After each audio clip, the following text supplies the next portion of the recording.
Okay. Magandang gabi mga kapatid, kaibigan. Narito na naman tayo para mag-aral sa salita ng Diyos. Bago tayo mag-umpisa, may hihilingin ako sa inyo. Paki-subscribe, paki-like, paki-share sa aming munting YouTube channel, Marlon Coret YouTube channel, para mapabilis pagpalaganap ang salita ng Diyos sa buong mundo at maipakilala natin ang ating Panginoong Hesukristo na ating Panginoong tagapagligtas. Paki-subscribe, paki-like, paki-share. Maraming salamat po. Tayo na manalangin.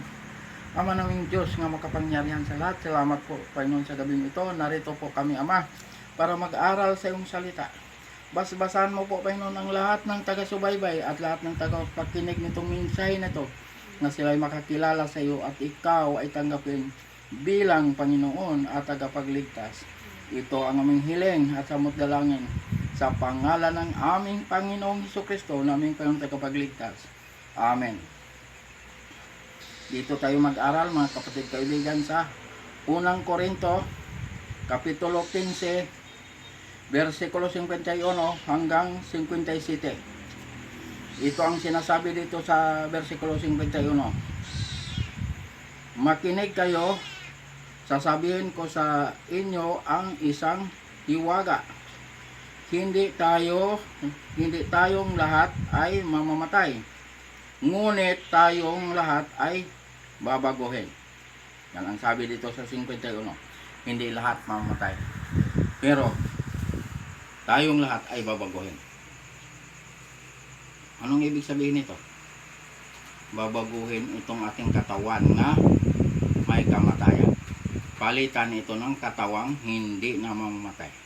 Yan ang ibig sabihin nito, nga babaguhin ng Diyos. Bubuhayin muli ang mga patay.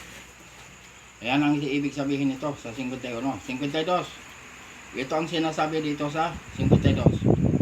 Sa isang saglit, sa isang kisap mata, sa huling pagtunog ng trumpita, sapagkat ang trumpita ay tutunog at ang mga patay ay mabubuhay na walang pagkasira, at tayo'y babaguhin. Bubuhayin ng Diyos nga wala nang pagkasira. Yan ang sabi rito. Babaguhin ng Diyos ang lahat ng nananalig at tumanggap kay Kristo. Bubuhayin muli ng Diyos. Babaguhin niya.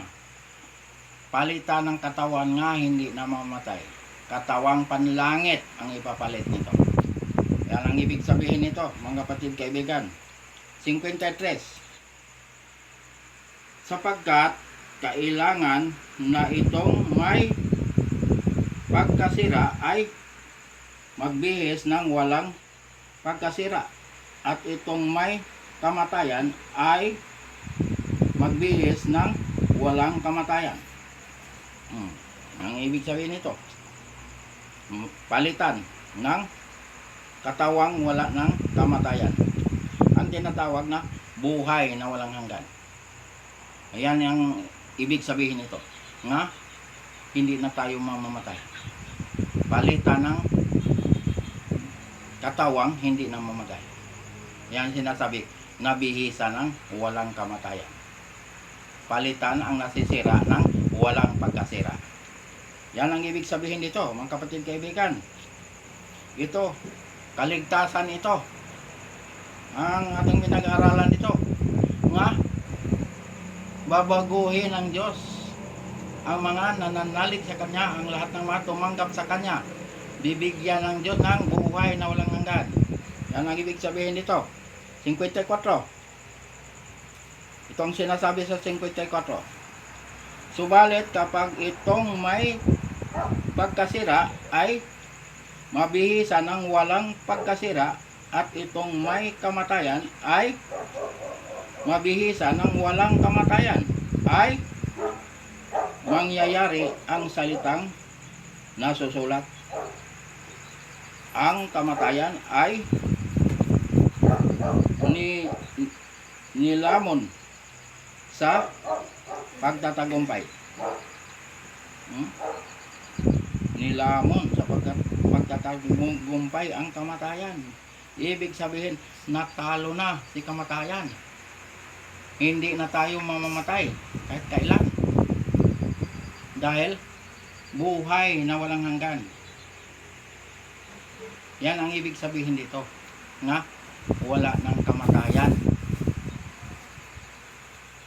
Manalig kay Kristo, tanggapin si Kristo para magkaroon ng buhay na walang hanggan. Para hindi na tayo mamamatay kahit kailan. Yan ang ibig sabihin dito. Mga kapatid, kaibigan. Tagumpay na dahil hindi na tayo mamamatay. Basta tayo ay mananalig at tumanggap kay Kristo bilang Panginoon at tagapagligtas. Tanggapin si Kristo bilang Panginoon at tagapagligtas para magkaroon ng buhay na walang hanggan. Para pangalan ay nakasulat sa aklat ng buhay. Ayun ang babalikan ng Diyos. Bubuhayin niya muli kahit patay na ang tao. Palitan ng katawang walang kamatayan. Yan ang ibig sabihin dito, mga kapatid, kaibigan. 55. Ito ang sinasabi dito. O kamatayan, nasaan ang iyong pagtatagumpay? O kamatayan, nasaan ang iyong tibo?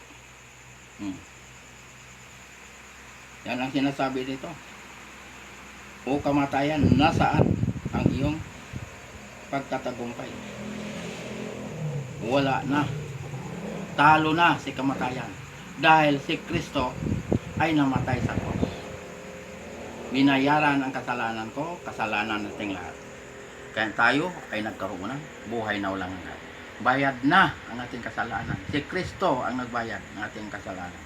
Kaya, ang sabi, o kamatayan, nasaan na iyong tagumpay? Wala na, natalo na si kamatayan. Dahil, namatay si Kristo.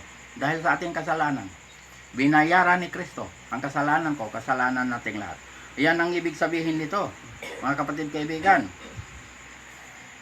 56. Ito ang sinasabi dito. Ang tibo ng kamatayan ay ang kasalanan at ang kapangyarihan ng kasalanan ay ang kautusan. Dahil sa utos ng Diyos, pag lumabag ang tao sa utos ng Diyos, nagkakasala. Ano ang kabayaran ng kasalanan? Kamatayan. Kaya nga si Kristo ay namatay sa cross. Dahil sa kasalanan nating lahat, kaya huwag na tayo gumawa ng kasalanan. Dahil pag nagkasala, ano kabayaran? Kamatayan. Isang beses lang si Kristo napako sa cross, hindi na maulit yun. Isang beses lang, hindi na maulit-ulit. Tapos na, binayaran ni Kristo ang lahat ng kasalanan ng tao. Bayad na, tagal na. Pero, bayad lang kasalanan ng tao, pero ang tanong, bakit may mapahamak? Bayad na, kasalanan, pero may mapahamak. Yan ang tanong.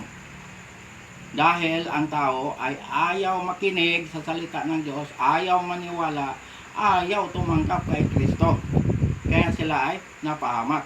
Sila na ang pumili sa kanilang kapahamakan.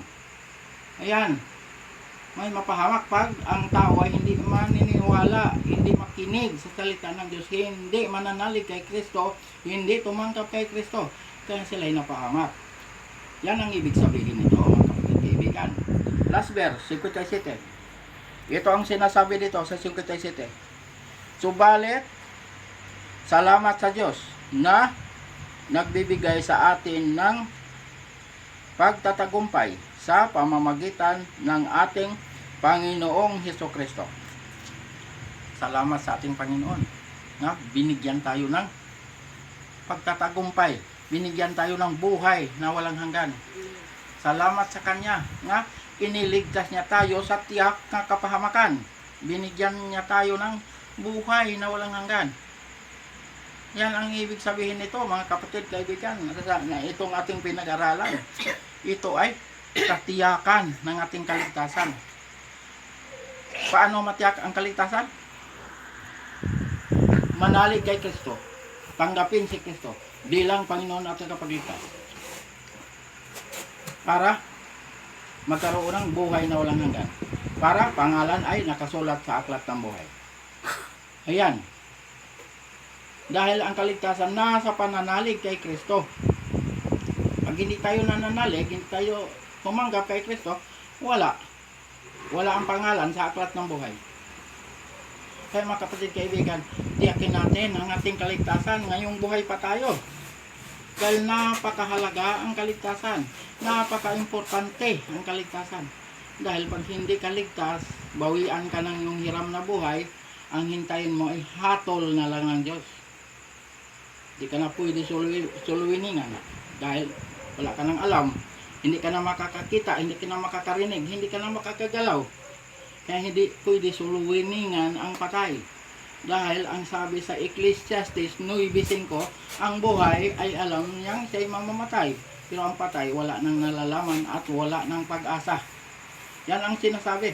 Kaya sinabi ng Diyos, ngayon ang araw ng kaligtasan. Buhay pa tayo.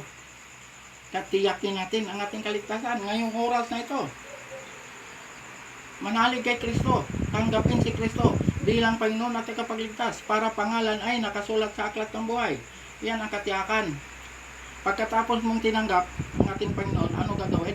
Magpabautismo sa pangalan ng Ama, pangalan ng Anak, pangalan ng Espiritu Santo. Dahil ang bautismo ay mahalaga. Paglubog mo sa tubig, namatay ka kasama ni Kristo. Pag-ahon mo, nabuhay ka kasama ni Kristo.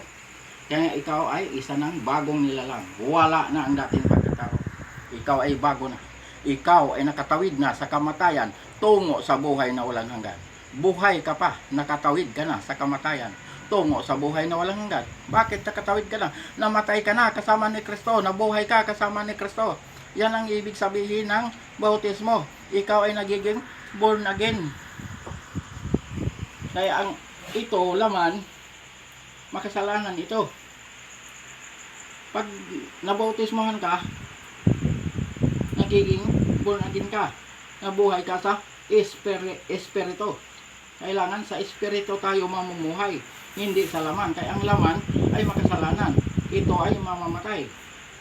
Dahil lagi itong gumawa ng kasalanan. Ang kabayaran ng kasalanan ay kamatayan. Yan ang ibig sabihin yan. Kailangan sa espiritu tayo mamuhay, kay Kristo tayo mamuhay. Dahil nabautismuhan tayo, namatay tayo kasama ni Kristo, nabuhay tayo kasama ni Kristo. Ayan ang ibig sabihin ng bautismo. Mahalaga. Anong gagawin pag matapos mabautismuhan? Sundin ang utos ng Diyos. Huwag itakwil ang utos ng Diyos. Huwag lapastanganin ang utos ng Diyos. Huwag burahin ang utos ng Diyos. Kaya ang sabi ng Diyos sa Juan 14, versikulo 15, kung iniibig ninyo ako, tutuparin ninyo ang aking mga utos. Yan ang sabi ng ating Panginoon. Pag mahal natin ang Diyos, sundin ang kanyang mga utos. Ano pang sinabi ng Diyos? Sa unang Juan kapitulo 2, versikulo 3, 4, nakakatiyak tayong nakikilala natin ang Diyos kung sinusunod natin ang kanyang mga utos. Verse 4, ang nagsasabing nakikilala ko siya, ngunit sumusuway naman sa kanyang mga utos ay sinungaling at wala sa kanya ang katotohanan. Yan ang sinasabi ng ating Panginoon. Pag totoong kilala natin ang Diyos, sundin natin ang kanyang mga utos. Ano pag sinabi ang ating Panginoon sa Mateo 5, versikulo 17? Hindi siya naparito upang pawalang bisa ang kautosan. Naparito siya upang ganapin at tupdin ang kanyang mga utos. Ano ang sinasabi ng ating Panginoon? Kaya naglagay ang Diyos ng palatandaan. Ano ang nilagay ng Diyos na palatandaan? Ang ikapitong araw, yung Sabat. Yan ang palatandaan ng Diyos. Pang-apat na utos. Ang sabi ng Diyos, nagpahinga siya sa ikapitong araw. Palatandaan ng Diyos yan. Nga tayo nakakilala sa Kanya. Ang sabi ng Diyos, kilalanin niyo ako, kilala ko kayo. Ezekiel 20:20. Naglagay ang Diyos ng palatandaan. Ang sabi ng Diyos, nagpahinga siya sa ikapitong araw. Yung natapos niya, paglikha itong mundo na ito, langit at lupa, dagat, lahat, pati tayo, nilikha ng Diyos. Sa loob ng 6 na araw, tinapos niyang nilikha itong mundo na ito. Ang sabi ng Diyos, sa ika-7 araw, nagpahinga siya. Dahil, naglagay ang Diyos ng palatandaan. Ang Sabat. Ang Sabat, banal na araw. Binasbasan ng Diyos. Para tayong mga nilalang, mga hinirang, mga anak, sumunod sa Kanya. Para tayo ay makapasok sa kapahingahan ng Diyos. Yan ang ibig sabihin yan. Nga, ang Diyos ay nagpahinga. Anong ibig sabihin ng pahinga? Napagod ang Diyos? Hindi napapagod ang Diyos dahil ang Diyos ay makapangyarihan. Anong ibig sabihin ng nagpahinga? Matutulog? Hindi matutulog. Ang ibig sabihin, sambahin natin na ang Diyos sa Espiritu at sa katotohanan. Yang ibig sabihin yan. Kaya sa bagong langit, bagong lupa, ang samba ron ay Sabat. Saan mabasa? Isaias 66, versikulo 22 hanggang 23. Mababasa mo ang bagong langit, bagong lupa sa versikulo 22. Tiyak, mababasa mo yan. Versikulo 23, pag nakabasa ka ng araw ng pamamahinga, Sabat yan, hindi yan linggo. Pero dito, sa Bibliang hawak ko, ang nakalagay dito ay Sabat. Lahat ng bansa, pupunta ron para sumamba sa Diyos. Mukhaan, harapan, makikita natin ang Diyos nating sinasamba. Dahil bagong langit na, bagong lupa, makita na natin ang Diyos. Sambahin natin ang Diyos sa Espiritu at sa katotohanan. Sa araw ng Sabat. Ayan. Ang sabi ng Diyos, lahat ng bansa pupunta ron para sumamba sa Diyos. Sambahin ng Diyos sa Espiritu at sa katotohanan. Hindi lang sinabi ng Diyos na Israel o Hudyo, kayo lang pupunta para sumamba. Hindi niya sinabi, lahat ng bansa pupunta ron para sumamba sa Diyos. Pero hindi makapagsamba ron ang mga pangalan nga hindi nakasulat sa aklat ng buhay. Yun lang ang makapagsamba ron, yung mga pangalan nga nakasulat sa aklat ng buhay. Dahil ang mga pangalan nga hindi nakasulat sa aklat ng buhay, iba ang destination nun. Ang destination nun ay lawa na apoy. Yun ang pangalawang kamatayan. Yun ang impyerno. Yun ang paglalagyan sa mga pangalan nga hindi nakasulat sa aklat ng buhay. Mahirap ang paglagyan ng mga pangalan nga hindi nakasulat sa aklat ng buhay dahil napakainit sa impyerno. Init yan. Apoy nga kumukulo yan. Eh mga kapatid kaibigan, tinuturuan tayo ng Diyos. Kaligtasan, tinuturuan tayo. Sino tagapagligtas? Si Jesucristo. Gawa 4:12. Walang ibang tagapagligtas. Kaya nga ipinakilala ko sa buong mundo na si Jesucristo lamang ang tagapagligtas. Wala nang iba. Ayan. Tiyakin natin ang ating kaligtasan ngayong gabing ito. Sino mang hindi nakakatiyak, pag kayo ay nananalig, pag kayo tumanggap kay Kristo, tiyak, may buhay na kayo na walang hanggan. Pangalan ay nakasulat sa aklat ng buhay. Hanggang dito na lang tayo, mga kapatid kaibigan. Paki-subscribe, paki-like, paki-share sa aming munting YouTube channel, Marlon Kuret YouTube channel, para mapabilis pagpalaganap ang salita ng Diyos sa buong mundo at maipakilala natin ang ating Panginoong Hesukristo, nating Panginoong tagapagligtas. Maraming salamat po. Tayo na'y manalangin. Ama naming Diyos na makapangyarihan sa lahat, salamat po Panginoon sa mga salita mo naming napag-aralan ngayong gabing ito. Basbasan mo po Panginoon ang lahat ng taga-subaybay at lahat ng tagapakinig nitong minsay na ito, na sila'y makakilala sa iyo at ikaw ay tanggapin bilang Panginoon at tagapagligtas. Ito ang aming hiling at samot dalangin sa pangalan ng aming Panginoong Hesukristo, naming Panginoong tagapagligtas. Amen. Amen.